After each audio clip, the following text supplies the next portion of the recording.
এই রমজানে একটি নামাজের কথা বলবো, শত কষ্ট হলেও এই নামাজটা আপনি ছাড়বেন না, একবার হলেও এই নামাজটা আপনি পড়বেন।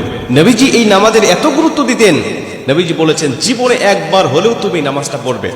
এই হাদিসটি ইবনে মাজাহ শরীফের, তিরমিজি শরীফের এবং আবু দাউদ শরীফের 1297 নম্বর হাদিসের মধ্যে এই হাদিসটা বর্ণনা হয়েছে এই নামাজের কথা। নবীজি তার চাচা আব্বাস রাদিয়াল্লাহু তাআলা আনহুকে ডাক দিয়ে বলেন, চাচা আমি আপনাকে এমন একটি নামাজের কথা বলছি, এই নামাজটা আপনি প্রতিদিন একবার হলেও আপনি আদায় করবেন। চাচা যদি প্রতিদিন সম্ভব না হয়, অন্তত সপ্তাহে একবার হলেও আপনি নামাজটা পড়বেন। যদি সপ্তাহে সম্ভব না হয়, তাহলে আপনি মাসে অন্তত একবার এই নামাজটা আদায় করবেন। চাচা যদি মাসেও আপনার পক্ষে কষ্টকর হয়ে যায়, বছরে একবার পড়বেন। যদি বছরেও না পারেন, জীবদ্দশায় অন্তত একবার হলেও নামাজটা পড়বেন। কারণ এই নামাজটা এত পাওয়ারফুল নামাজ। এই নামাজটা আদায় করার কারণে আপনার প্রকাশ্যে অপ্রকাশ্যে যত গুনাহ করেছেন, আপনার ইচ্ছায় অনিচ্ছায় যত গুনাহ করেছেন, আপনার অতীত জীবনে যত গুনাহ করেছেন, সব গুনাহ আল্লাহ আপনাকে ক্ষমা করে দিবে। চাচা এই নামাজটার নিয়মটা একটু ব্যতিক্রম। এই নামাজটাকে বলা হয় সালাতুত তাসবিহ। এই নামাজের মধ্যে অতিরিক্ত কিছু তাসবিহ পাঠ করতে হয়। সুবহানাল্লাহ, আলহামদুলিল্লাহ, লা ইলাহা ইল্লাল্লাহ, আল্লাহু আকবার। এই চারটা তাসবিহ একত্রিত করে সুবহানাল্লাহি ওয়াল হামদুলিল্লাহি ওয়া লা ইলাহা ইল্লাল্লাহু আল্লাহু আকবার, এই তাসবিহগুলো, এই বাক্যগুলো এখানে পাঠ করতে হয়। 4 রাকাত বিশিষ্ট এই নামাজ সালাতুত তাসবিহ 4 রাকাত পড়তে হয় এক নিয়তে।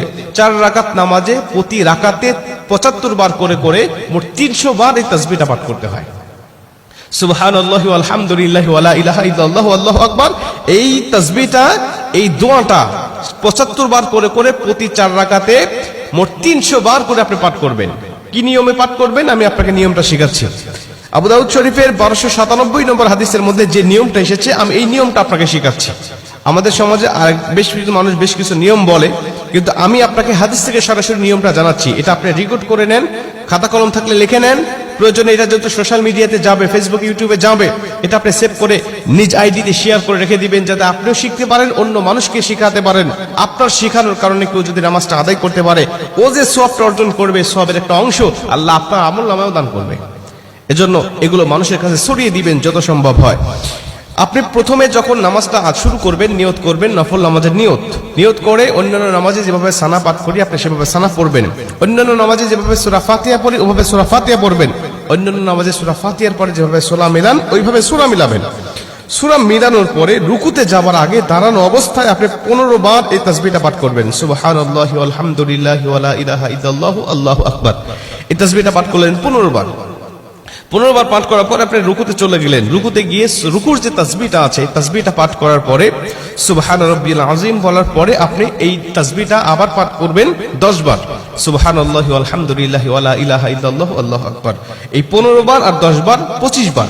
এরপরে আপনি রুকু থেকে উঠে দাঁড়ালেন, দাঁড়ানোর অবস্থায় আপনি আবারও 10 বার পাঠ করবেন। তাহলে হলো 10 আর 25 35 বার।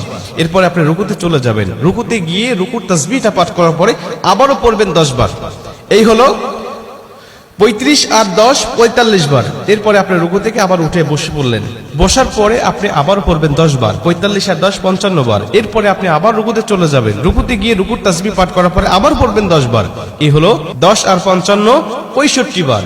এরপরে রুকু থেকে যখন উঠবেন, উঠে প্রথম রাকাতে আপনাকে দাঁড়াতে হবে, না দাঁড়িয়েই আপনি বসা অবস্থায় আবার 10 বার পাঠ করবেন। এই হলো 65 আর 10 75 বার। দ্বিতীয় রাকাতে ঠিক একই নিয়মে, তৃতীয় রাকাতে ঠিক একই নিয়মে, চতুর্থ রাকাতেও একই নিয়মে, এই 4 রাকাতে 75 বার করে করে যখন 300 বার পাঠ করে আপনি সালাম ফিরিয়ে নামাজটা শেষ করবেন, সালাতুত তাসবিহ নামাজটা আপনার আদায় হয়ে গেল। এই নামাজ শেষ করে আল্লাহ পাকের কাছে আপনি দোয়া করবেন, যেভাবে ইচ্ছা চাইবেন আল্লাহ পাক আপনার দোয়াটাকে কবুল করে নেবে।